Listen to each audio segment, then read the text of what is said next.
and the commissioners and the school board had, and how we were trying to sort of be on the same page and working together, trying to do the best we could for the county and the children. So it reminded me of something that a year or so ago that we received, and Ms. Bryant's going to read the information to you. It's a little card like this entitled "Together We Can." It's got a little pen with little people holding hands up there, character pens they're called. Together we can. Together we can achieve greater results, break down barriers, promote positive reinforcements, discover the perfect solution, bring excitement to every day, make an impact in the community, educate one another, help those in need, make a difference.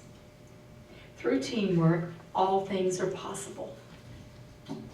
Thank you, Ms. Bryant. I think that all of us believe it, practice it, and then we're looking forward to even a greater team than we have right now. Could we stand, please, for the pledge?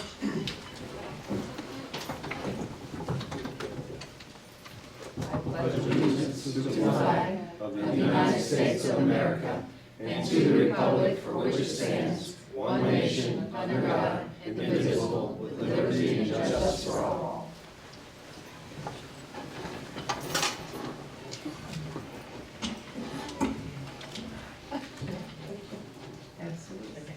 Absolutely.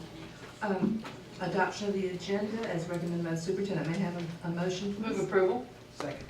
It's been moved by Ms. Bryant, seconded by Mr. Dodd, to adopt the agenda as recommended by the superintendent. Any comment? All in favor? Aye. Aye. Opposed? Carries 4-0. Thank you. Next, citizen comments. Do we have any citizen comments? Okay. I need a motion to approve the consent agenda. Move approval. Second. Okay. It's moved by Mr. Dodd, seconded by Mrs. Bryant to approve the consent agenda. It was too good, it's okay. Mr. Kennedy, I'm sorry. It's okay. All in favor? Aye. Aye. Opposed? Carries. And Ms. Verderami, would you read the recognition of donations? Yes, ma'am. Thank you.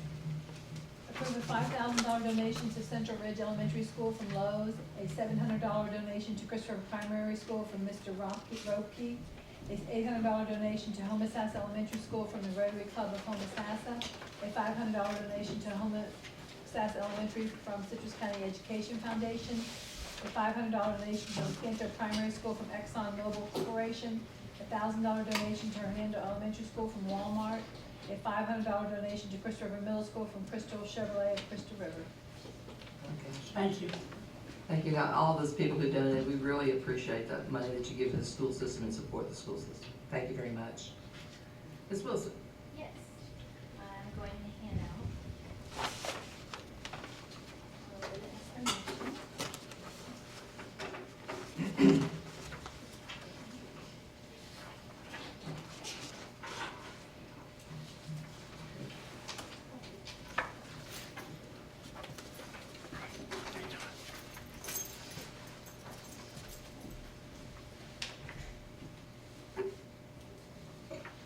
All right, first I will request acceptance of the 2015 audit report of the school internal accounts 2015.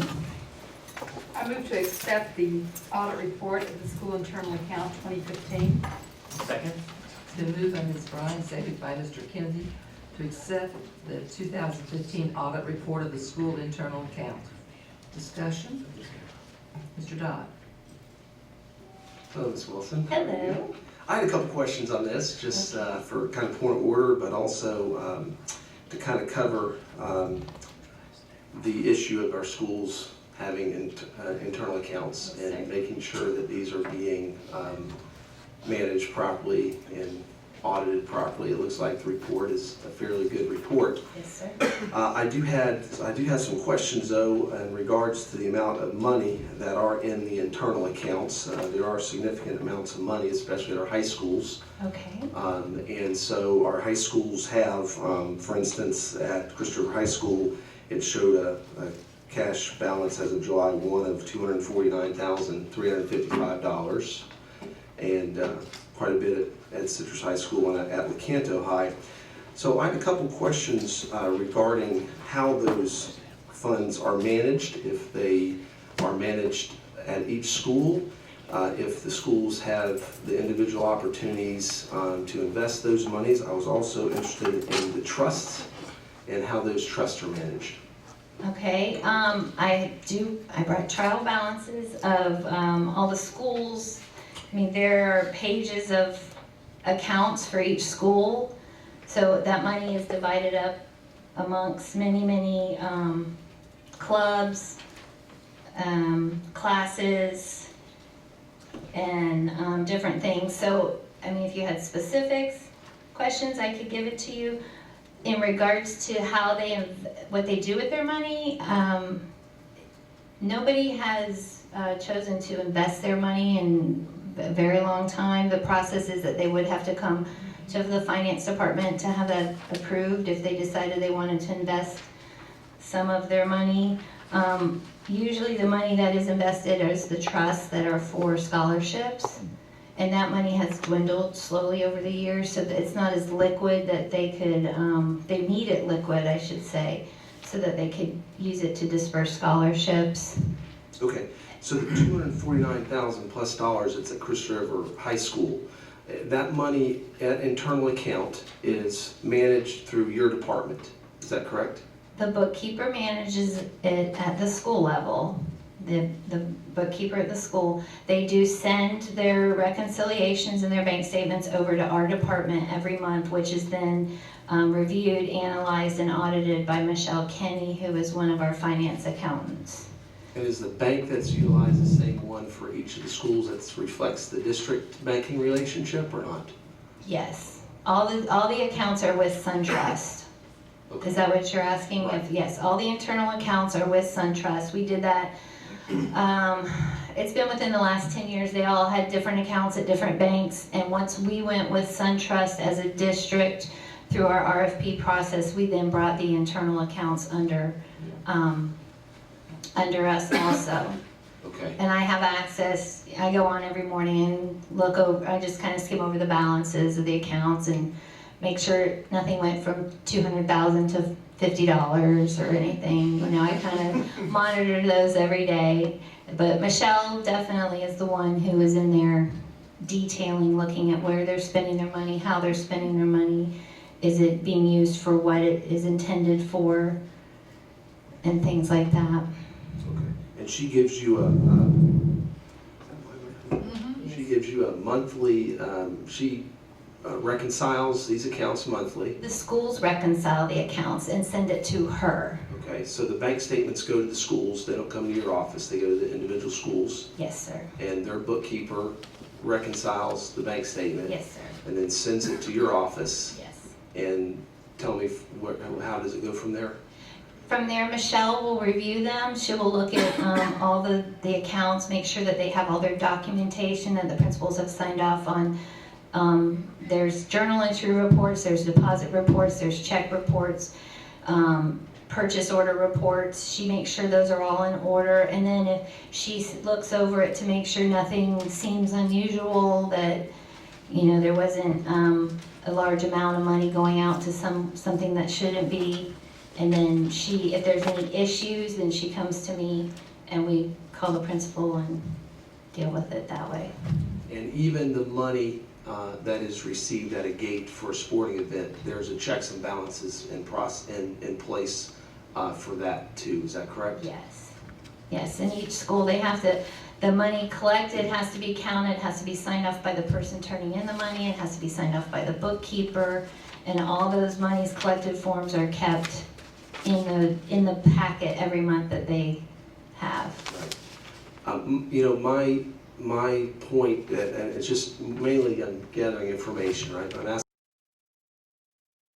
you know, dealing with money and dealing with the opportunity that that people may have to take advantage in some way of the district. We've got to be very careful that that doesn't happen, and that we have adequate checks and balances in place.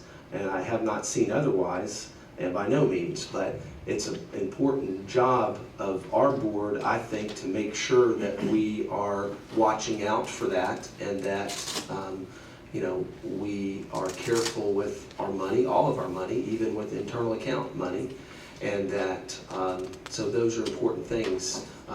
Just as much we talk about our inventory and, making sure that people are accountable for things that are assigned to them. The same way goes when we're taking in large sums of money, because in the high school we have even yearbook sales. I'm not sure how much that generates in a year, and I guess that's mainly kind of an in and out type thing. But that's probably not even reflected here. I mean, there's probably not much of a profit made on yearbooks, is there? I could not tell you the exact profit. Crystal River High, for example, they have $1,000 in their yearbook sales account. They have $75 in their yearbook ads account.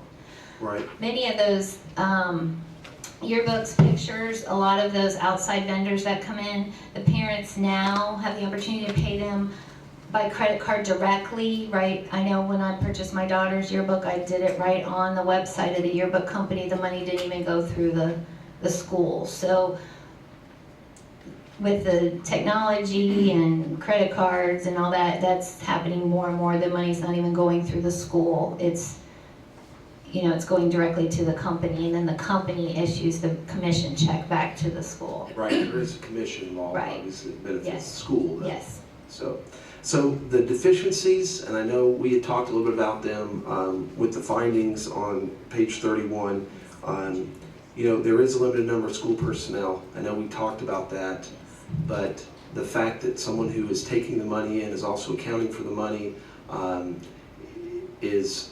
we're able to check and balance that through your process, Yes, through your sir. department, correct? Yes, sir. Okay. Yes. Okay, and then the other finding was the certificate of deposit that was on a school internal account that had been left on there inadvertently, that they never caught, but there was no, They just never moved it from certificate of deposit to cash. So the money was always there, the money was always in the bank, just on their balance sheet.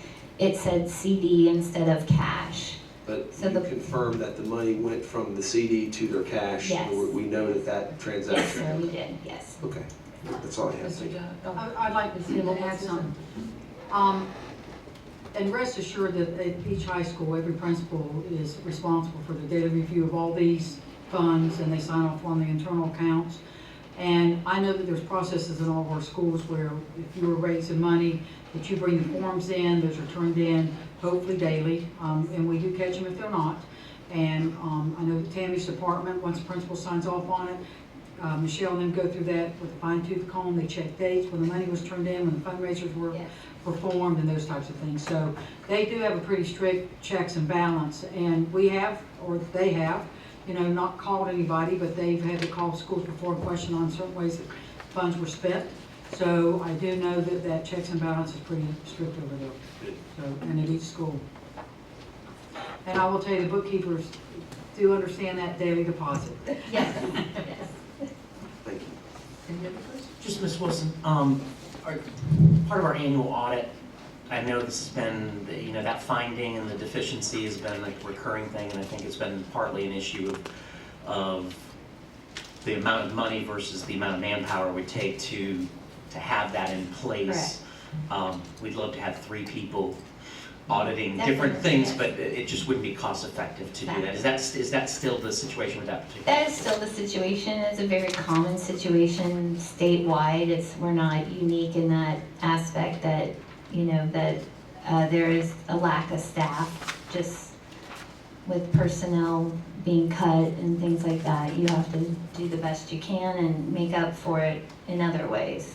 And the internal audits, the internal accounts like that, don't we also have the state come in, and is that not part of their review process? The state gets a copy of this just to basically add those balances into our annual financial report. They don't look at, they look at this, but they don't audit the auditors. Okay. We hire outside auditors to do this. And do they just periodically pull those to make sure that what our records show is that has been reflected, just like a standard Yes. audit in that? Yes. So, Yes. okay, that was it. Thank you, Ms. Wilson. Further questions? Okay, we're ready to vote. All in favor? Aye. Opposed? Carries 4-0. Thank you. And Tamara, you have one more thing?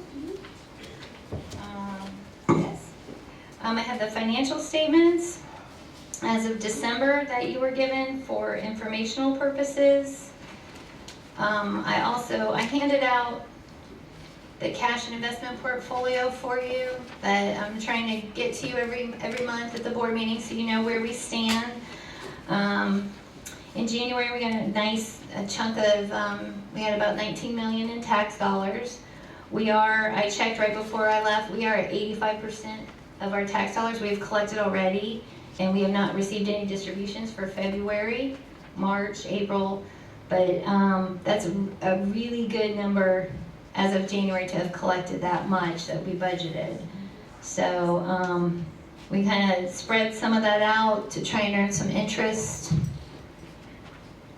on the different accounts. We have some money over at Iberia that's earning a good percentage, and then of course our money that we can tie up for 1 to 3 years, we earn a little bit more than what we need liquid. But the Iberia account is a liquid account. We can access that at any time. And the Florida Fixed Income Trust, if you look down at the bottom, the commercial paper portion, we can access that immediately. So our cash flow is looking very good. Our bonds are up for ratings right now. I have been working with Fitch on those, spending lots of hours on the phone with them, talking about our cash flow, and they seem very positive that things are looking up for us, and I'm hoping that our bond rating will go up this year. So, I noticed undesignated fund balance that, yes. That's what I was thinking too. On the other sheet is the projection sheet that I'm also providing you. yes, We seem a little better than last month based on, I'm going month to month. It will change a little, but I was projecting a little bit of a deficit, but I'm projecting that we will break even this year. And we're at 5.3% on the undesignated fund balance, so that is good. Brian is always thrilled, but it's a huge point. Okay. Do you need a vote on this? No, this is Just for information. informational purposes only. Okay. Thank you. Anyone have any questions? Are we going to cover the financial statements for informational purposes? I know you gave us I this. kind of gave you that. I can cover that. Okay, yeah, I have some questions on the Okay. financial statements. Okay.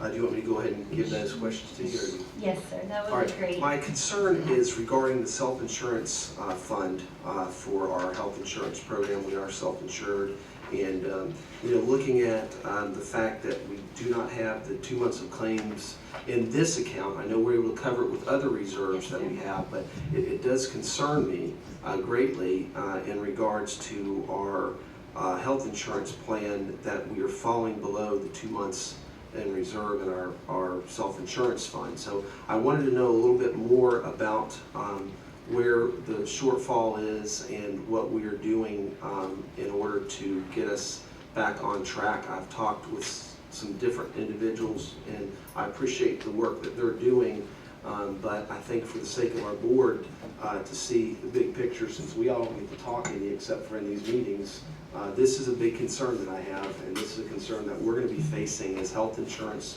costs continue to rise, as health care costs continue to rise, and we need to stay on top of this because we don't want to have to dip into our undesignated reserves to cover our self-insurance fund, but I think in reality that's what we're having to do, and that's what it could continue to grow. So could you explain to the board a little bit about the plans for that self-insurance fund? Yes. Yep.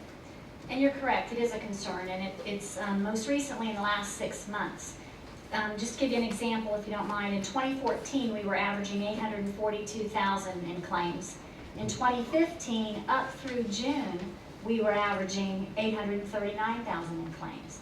But from July of 2015, these last 6 months, it has been increasing greatly. So it is a concern. It is something we do need to address and that we are on top of. And another example would be that in 2014, we did not have 1 month where we reached 1 million in claims. In 2015, we had 4 months that we were over 1 million in claims. 3 of those 4 months were these most recent 6 months. So it is a recent thing that we are needing to address. I don't know how much detail you want in that regard, but as far as what we're doing, we've put some very aggressive strategies into place, particularly educating the employees on what they can do to assist in being self-insured, that there's a direct correlation to their health care and where they're having their claims dollars, where they're paying. If they get something done at the wellness center, it's not additional claims dollars coming out of that fund, and I know you know that, but we're spending a lot of time educating our employees to that fact. We've also expanded our health insurance committee, and it was a relatively small group these past few years, but we now have a rep at that committee from each site, and that person is going to be responsible for doing some communicating with their sites, keeping the sites up to date on things, being an ear at those sites, so that if there's concerns, they can bring them to us and we can address those. So those are some of the strategies that are into place. We're also doing a quarterly newsletter to keep folks informed and strategies. Pharmacy, we're looking at that real hard. That is one area that is, Skyrocketed. thank you, skyrocketed. No problem. Is the pharmacy. So we are looking at that. We've been meeting with Crown, our third-party administrator. We are trying to expand the coverages that we have. The formulary is the list of what we have at the wellness center. We can get them at retail at the wellness center, so we're expanding that list. Also, we've been in the practice of prescribing for 30 days at a time, and then they have to go back to get additional. So we're looking at the prescriptions where the providers are comfortable in giving 2 or 3 months at a time rather than 1 month at a time, which is freeing up appointment slots for our employees to be able to utilize the wellness center. In addition to that, we are implementing a no-show. I call it a policy, but not, it's an initiative, a no-show initiative. That email just went out today. We are tracking those no-shows. They're going to get a letter if they hit a second no-show. After that, they'll be getting a phone call. One thing we may have to consider in the near future is a no-show fee that could be payroll deducted. Many districts are payroll deducting a no-show fee when they don't come to their appointment. We don't want to go to that. We're trying this other strategy first. That's something we may have to look at. So that's just a few of the things that we're doing to try to mitigate these expenses and try to help offset them. We're also going to be doing an employee survey within the next month, asking them about the wellness center, ways we can maybe improve the wellness center. We want to get everybody on board utilizing and maximizing the use of the wellness center. So our claims have gone up by 12.64%. That's according to this update. It says, while claims expenses have increased 12.64% this time last year. So my question is on the budget side of it. Now, we budget, what is it, in the neighborhood of $800,000. Are we going to be looking at a budget increase, obviously, for this next year? For claims? Is that Yes. Definitely. We base it on trends. So we're looking at these last 6 months have been much higher, so we're going to have to budget for higher for next year. That's correct. And As you know, we had a 7.7% premium increase. We also made some modifications to our plans because we could see that this trend was starting to happen. So we put those into place, but it's not keeping up with the increase in the medical and the pharmacy. Okay. But yes, we have to plan for it for next year. You're absolutely correct. In fact, we usually start our renewal process in June or July. We're looking at the renewal process right now. We're working with Crown, starting to look at what we need to do in 2017. I mean, we've got to look at this from the business decision too. I mean, this healthcare costs are continuing to rise. I wish we could keep everything status quo, but I got to tell you, the job of our board is a big part is to manage these public funds, and we need to look at our other options. If there's, I know Mr. Bishop said that the contract through Blue Cross goes for another year, and those are all things that need to be brought to the table so that we can have some choices. If there's a way to save money, that we can look at those opportunities. What specifically, when you say that, and I haven't been here long, but I've been here long enough to know that this board has struggled with going away from self-insurance, and that was a costly decision. Right. Looking at other providers can be problematic. And by the way, Mr. Dodd, I totally agree with what you're saying. So I don't want you to think that's what I mean by that. I'm trying to think what we need to be maybe asking staff to look at so that we do get ahead of this. Right, and it sounds like they are looking at some things which is very important, so I appreciate the fact that, you know, because I think the plan we have now is well received. It's a very rich But, plan. you know, yeah, I mean, you called it a rich plan, I didn't, but, but, you know, it is, comparatively speaking, that's right. I would agree. But it's an issue that we're gonna have to deal with on the money side that we got years ahead. Ms. You're Bryant. right. I'm sorry, go ahead. I think part of the problem that we're suffering from is we had 2 or 3 really, really good years. And when you compare those with what's going on now, it's like night and day. And I'm glad we had good years. I'm not saying no, just bring them back. And That's a very good point. I would say too, and this isn't unique to Citrus County, some of our school boards to the north of us have struggled with some enormous numbers that they've been struggling with, which is why Mr. Dodd's correct and why we're wanting to stay doing this. We tend to compare ourselves against ourselves, and that is good, but when we look outside, even if we have to make adjustments in cost, in offerings, I think we're still in largely a similar direction. One thing that I think might help, even if it's just informational, is maybe at the least quarterly, and if we need to do it more often than that, we can do that, but maybe this particular thing, Mr. Dodd, that you're suggesting of looking at where is our these overages going? Are they, for example, is it pharmaceutical? Is it that we need to do something with the wellness center adjustments?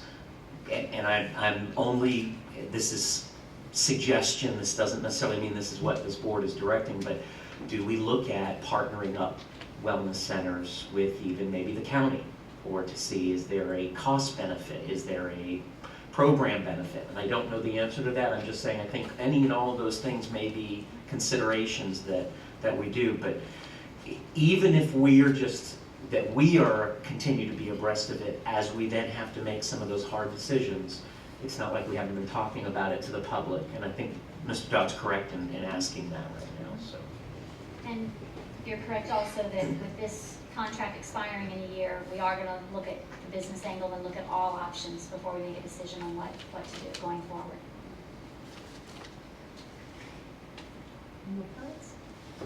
Thank you very much. All right, thank you. Thank you.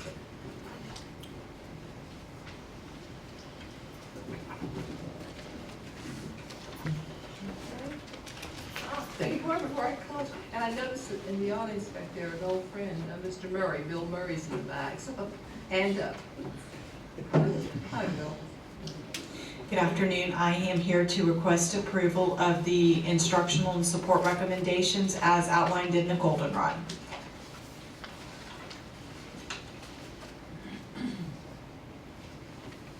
Take a moment to look over it.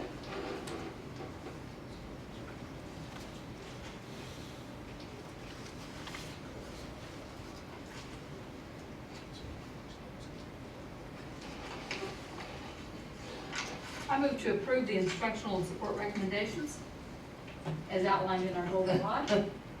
Second? It's been moved by Ms. Bryant, seconded by Mr. Kennedy to approve the instructional and support recommendations as outlined in the goldenrod. Have any discussion? Mr. Hunt? Are you ready to vote? Okay, all in favor? Aye. Opposed? Carries 4-0. Thank you. Have a good evening. Thank you.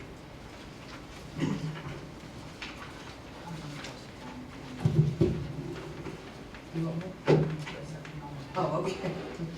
And then we have, who's coming up? Mr. Mullen, who's coming? We have the 2016-17 school calendar for Citrus County Schools. Mr. Simon is here. Oh. He chaired that process. If you have questions, we don't have a presentation. I'm gonna address something first. I had a board member approach us and ask us about Fair Week and the spring break week on our calendars. We know this year there's nothing we can do to change.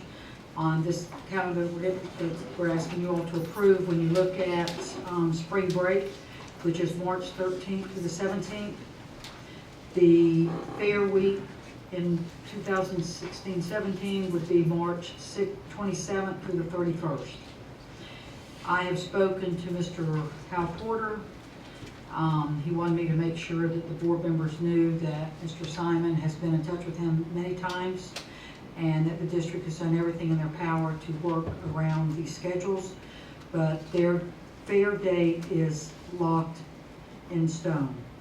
So what we've looked at is that is probably the worst week it could happen in our district for testing, statewide testing. And so we are working with them to see if there's any option for like half days on that Friday, the end of the week. They are trying something this year, and Mr. Porter will let us know. This year from 3 o'clock to 7 o'clock on that Friday, they're going to do a promotion for students to come to the fair on that Friday to see, and he's hoping that that'll be very successful and that a lot of the answers will be there for that day. So we have done everything we can to work with them. We are mandated by state, he understands that, and there's nothing we can do about their fair date that they've already signed a contract for and the testing dates that the state has sent us. It's sort of like both sides have contracts, you have to Right. abide by. And I spoke to him yesterday, and he spoke to Ms. Bertarami today, but he wanted us to make sure that everybody here knows that he's been working very diligently with Mr. Simon, and they've worked back and forth, because we were even looking at maybe switching our spring break week to the following week, the 20th through the 24th, but that still won't help the Fair Association. So, and we do work with their FFA students, we work with all their agriculture students. When testing's done, if we can release some of them early, they send us lists. We approve them for an excused half a day. So we do work back and forth with all the schools and the association. Okay? Terrific, thank you. I've got a couple questions. Okay. So that week of testing, which is the week of the fair in 2017, is the fair is scheduled for the 27th through the 1st, is it, of April. What testing is going on that week that the No, state? the 27th through the 31st. Oh, Yeah, I think it 31st. actually, I'm sorry. Yeah. You're right. I'm sorry, guys. it's the week of the 27th through the 31st, But to right. begin with, and Mr. Simon, you can correct me, it's third grade reading, correct? It is our algebra I one. would keep score on you, Mrs. Wilson. Go ahead. You got a list, don't you? It's our 5th and 8th grade testing that week for FSA, correct? Science, Finals. science, yeah. It's science, and it's also our algebra 1 retakes. And you And can it's finish the list. English, it's 6 sets of tests. So if you can pick which week in the 3-month test window has the most testing, it's that week. So there are 6 different sets of tests. And so the challenge is, the state of Florida says this is the only week that you're permitted to test. And these are subjects you will test in that week. You may choose certain days, but we're telling you, for example, 3rd grade, which is a critical testing point because that determines whether those students go to 4th grade.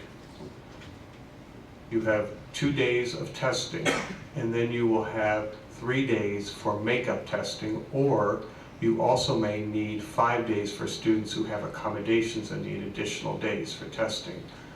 When we reduce days, we limit either the makeup window or the student who needs additional time. That's just 3rd grade.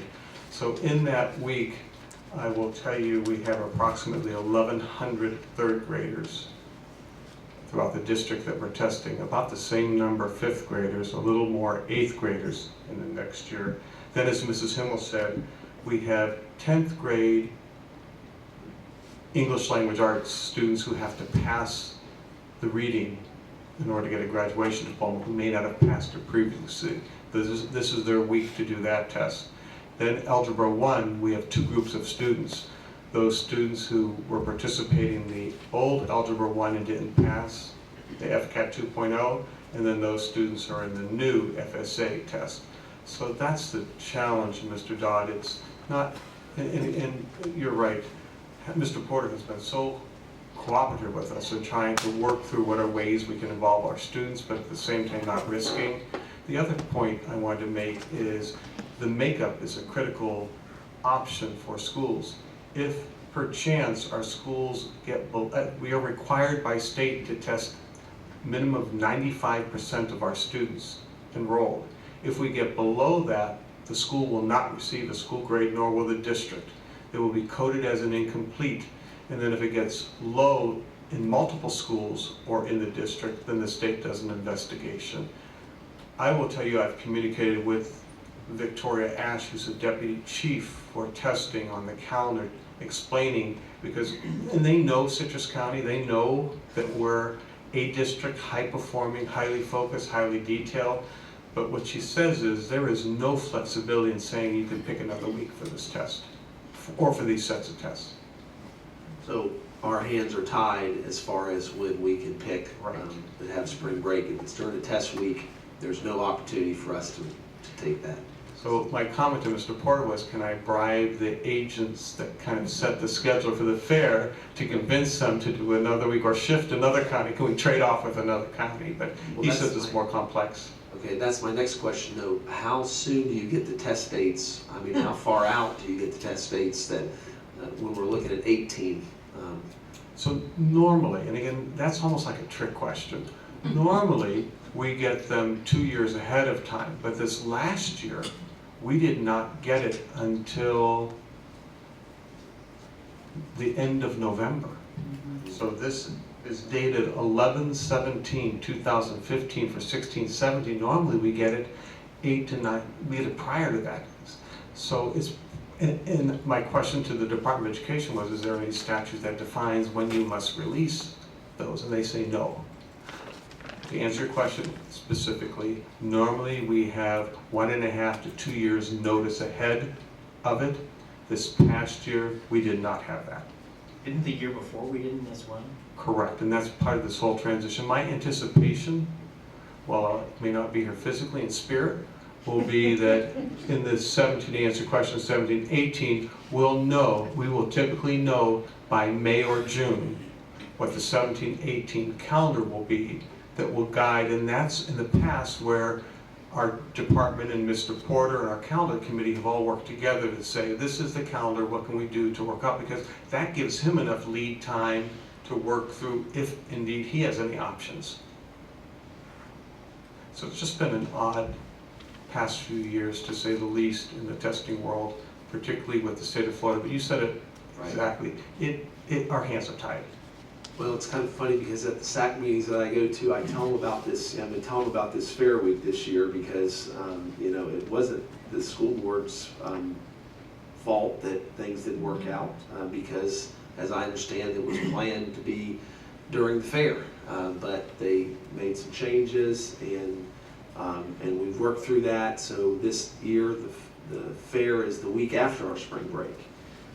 So, as I talk to the SAC committees, a lot of parents that are on those committees are a little bit disappointed with that, but they understand because we communicate with them. But I also say, we're working on that so it doesn't happen again. But in reality, there's no choice in the matter as we see the state getting more and more involved with testing and with requirements that they pretty much tell you these are your test weeks, and that binds our hands. So here's how it goes. When the state testing decision-making team picks a week that's the same one that perchance Mr. Porter has to accept for the Citrus County Fair, we have no choice. We have no influence. And you're right, what we have to do is a good job of communicating to schools and parents what this is, why, and what options we have. And the other part, and Mrs. Finn, we've talked all along for the last 2 years, and I'm thankful to Linda Verderami, who has also facilitated with the board, our county board fair team, that we also want to keep, he wants what's best for our students. And I'm pleased to say, and proud again to be part of a community where, while the fair is important, it's part of a culture that's been long-standing. He still says, I understand the tests are critical for kids, I don't know why and how, but I will do whatever it is to be supportive. That's reassuring. And Mr. Simon, if I recall, and Mr. Dodd will appreciate this on this, what did the state say when you kept hounding, saying how we need this information? They kind of don't understand why we push so early to get the calendar done. And they don't think that districts should think that local county fairs have any importance or significance when it comes to comparing that to learning and testing. So I just, again, Right. But yet for our FFA kids in ag, this is a big event. This is what they look forward to all year. And I know the district has always been pretty good to accommodate them. And it sounds like we're still going to try to do that. But if we can't get them out of taking a test, if they're scheduled for a test that day, is that right, Ms. Hummel? Well, many times they finish in the morning, some of those students do, and then once they finish and complete what they need to get done, then we can excuse them. Okay. And those listening to our discussion want them to realize, as you just brought up, that it's not just children going to a fair, it's children involved in FFA, children involved in various activities. They do artwork, they do displays, so it's an integral part of, as you said, our culture. It's not just attending a fair and riding. 4-H is big. 4-H, absolutely. and I leave you with the charge that our board has is helping us achieve a balance, because it is not just about whether my son is successful in mathematics or science or his ability for literacy. It's that other side. It is the academics, it is the athletics, the arts are important in the culture community, and agri-science is really part of what Citrus County is. So, and we all acknowledge that and know that. So I just think it's tough. I think it's important to maintain balance of priorities when it's so easy now to say one thing is the most important and nothing else matters. That's a great statement, a balance of priorities, not just all one way or all another. Thank you very much. We need a vote? Have we made a motion? No. Can I make a motion that we approve the 2016-2017 school calendar for Citrus County Schools? Second. It's been moved by Mr. Kennedy, second by Ms. Bryant, to approve the 2016-17 school calendar for Citrus County Schools. Any further discussion? All in favor? Aye. Opposed? Carries 4-0. Thank you. May I have a motion to approve the minutes? I move to approve the minutes. Second. It's been moved by Ms. Bryant, seconded by Mr. Dodd, to approve the minutes. All in favor? Aye. Aye. Opposed? Carries 4-0. Mr. Attorney, do you have any legal matters you'd like to? No, ma'am. You don't, okay. Mr. Mullen? Nothing at this time. Mr. Kennedy? Yeah, just a couple things. I know that shocks this board. I'm aghast. Ms. Hemmel and I attended the 2016 Regional Science and Engineering Fair Awards on Friday. And I just wanted to thank Ms. Donna Bowley and the Educational Services team for just another outstanding job at putting that together. And Ms. Tringali came back and shared about her experience in college and the impact that Science Fair had. We also had Dr. Brockett talk about the scholarship or award grant that he provides, and Rashi. And so it was an excellent, wonderful evening. I also have to give a shout out of congratulations to School Resource Officer Supervisor Scott Farmer on being promoted to Lieutenant of the Citrus County Sheriff's Department. And Citrus County Schools would just like to say well done. I really want to thank Superintendent and Assistant Superintendent.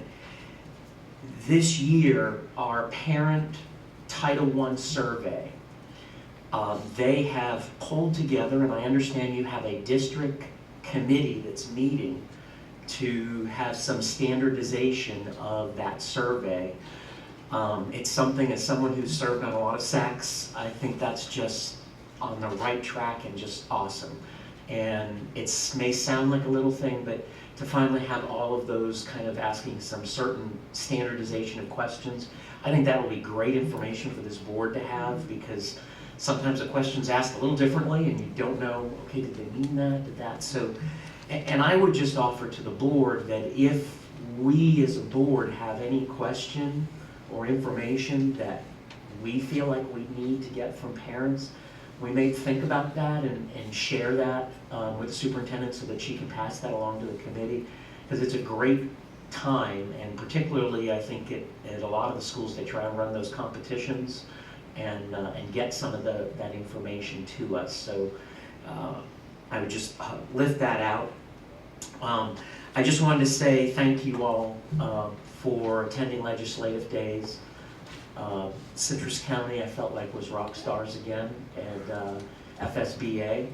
And Ms. Hemmel and I had an opportunity to meet the day before with Senator Simpson, Wilton Simpson, who's going to be our, likely to be our new senator from Citrus County. And I thought I would share with you all, his daughter is a teacher in Pasco County. So I think that that's encouraging. And he owns property in Homosassa. And he owns property in Homosassa. It was a very positive meeting. Some of the things he shared about... Where does he live? Where does he live? Trilby. Trilby. He's an egg farmer. And it was just a positive meeting. Very good. It was a very positive meeting. So I would tell you he is receptive to us reaching out to him. His office has been very receptive. And I was encouraged by that. And I think that is it, other than, again, a wonderful elected leaders summit. Again, Citrus County Today in the Chronicle, there was a positive editorial, and Citrus County School Board was lifted out in that. And I want to just final by saying it is an honor to serve with you guys. It's just really an honor. I just feel like we are going all in good places. So thank you.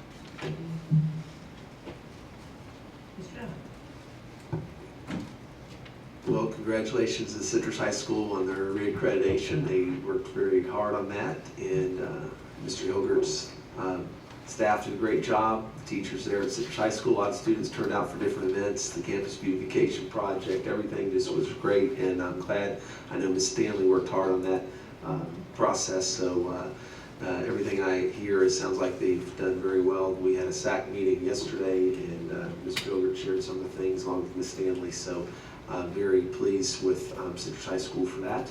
And I know all our schools, our high schools go through that reaccreditation process. I would like to say too, reiterate kind of what Mr. Kennedy said on the legislative delegation in Tallahassee. It's interesting going to Tallahassee, needless to say. Sometimes I scratch my head at the things that go on, but you know, we have to be a part of that as best we can and make our voices heard. And I think this board has done that through the letters we've submitted and our legislative delegation, those individuals that we have met with to, I guess, lobby for things that we believe in are important in Citrus County. And so that's, I think that was beneficial. I think we need to be involved with that.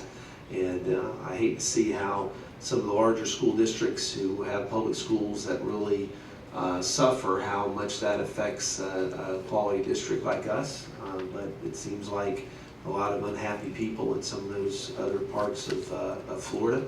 Maybe it'd be good for them to come and study how we do it here, and you know, they can learn some things. And you know, I think, well, it's just interesting, needless to say. But I appreciate that opportunity. I go tomorrow and Thursday and Friday. I don't know, are you going to, Mr. Kennedy, to the, Yes, policy sir. governance and Yep.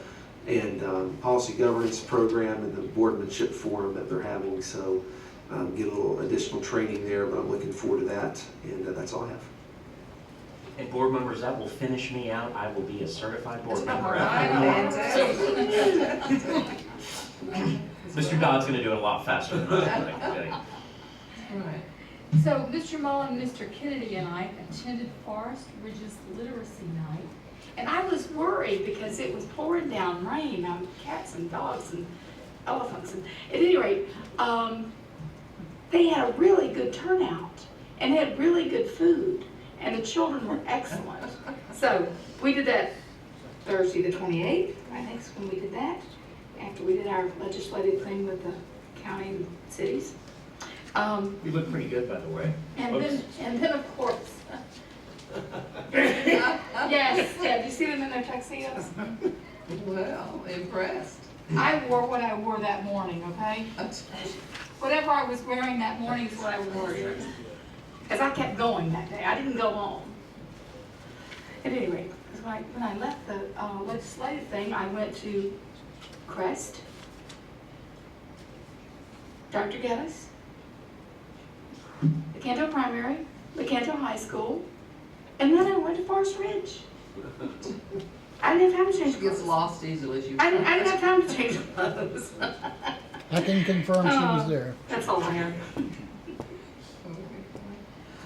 Just want to mention that when we were up in Tallahassee, the buildings up there, Senate and the Representative buildings, they're very hard to transverse, to find where you're going. And we noticed that Mr. Dodd has like a natural inclination to find his way around. So it was so good, he would say, this way. And we could all go that way because he was right. He was right. So thank you so much. I want to bring up a couple of things. I think most of us receive this. The Lecanto School of Art is having something called Bedtime Stories on February the 25th at 6 p.m. at the College of Central Florida at the Conference Center. And it has senior artists listed. So if any of you have time and are free to go, it's always worthwhile to see the art students display their work. Yes, we'll send that over to Chris. And I think all of you received a note from Mr. Kitchen about the joint meetings that we had, joint meeting that we had. And we're going to make it a point to share information with the councils, with the commissioners that comes out from the school system. I think we had something like last week fold over in the newspaper. And we're just going to send them to all of the people so they can see what we do. If they miss it, then we'll have it there for them to read and continue to do that so we can continue to have communication, continue to partner, and see where it goes, see if we can do better each time for Citrus County and the children. And maybe we can send that over to the chamber as well as in the EDC. Good You know, it may not be idea. a bad, just as a standard. We get need one and send it. exactly, standard. We need to develop a standard way of doing it, so that's a really good point. And any other people that come up, let me know. One more announcement. We have the YMCA, and on Thursday, February the 25th, there's an event. And it includes dinner and a program. Of course, there's a cost to attend, but it's in Black Diamond in Lecanto. And I'll pass this over to you. That's the same night as Lecanto School of Arts, I can't be. We'll split you up. One go one place, one go another place. And Madam Chair, I believe that too also goes not towards capital, that's actually part of their program costs to help offset the costs of their programs that they offer throughout the year. So it's very positive. That's exciting. I went to a place in another state that was like YMCA, but they expanded beyond that, where they brought in community services.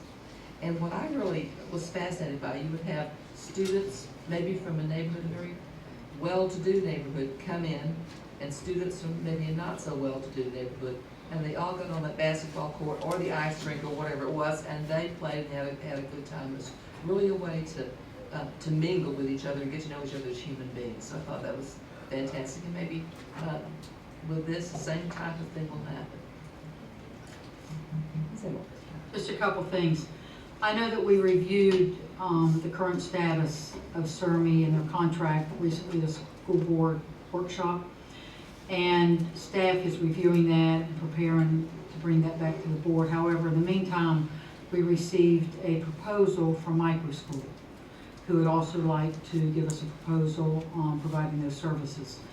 So being that we've got a relationship with both entities, staff is going to review them, compare the two of them, and then they will bring a recommendation back to the board on who will provide our educational services for those students. So as soon as that's completed, and it'll be soon, we'll bring that recommendation back to you all with the contract. What is Microschool, what are they offering? Well, they've given us a proposal on providing the educational services also for those students, so. For CERMI? No, for themselves. We're alternative. It'd be one or the other for the alternative ed. It'd either be Okay. CERMI or Microschool. So staff is gonna review both proposals and then we'll bring one of them back to you for a recommendation. Ms. Hamill, do we know, because of that, is there anything that necessitates us having to have some type of bidding process as a result of that? And not because but I don't know how, I know there's certain things that fall into that, certain things that do not. Micro school's a public charter, so they already have a charter. Okay. So they would just be expanding that. Oh, there's Mr. Brown. I'm sorry, Mr. Bradshaw, And that's we what I could have just renewed the one for micro school, but since for Sermi, but now the micro school's in with us, they asked if they could give us a. There's a lot of different facets of the contract because they're using our facilities, so we lease the facilities, we lease busing. Those are the things that are contained in the contract. And pretty much for micro school, it's just whatever FT they generate, they get as a pass-through, just like it would be for AES. And yet micro school has not been involved with that type of education though, is that correct? Well, not in our county, but they have tried that in other places. Remember, micro school is actually a bigger, they're not nationwide, they're just not in Florida. They do not have a model like that in Florida, but they would like to start a model like that. Do they have any models like that, do we know in either state? According to them, they do, but we have not seen one. I mean, that would be something we really have to consider. I mean, We just got the packet yesterday, so So we we had got Sermi stand before us, was it the workshop or the last board meeting? workshop.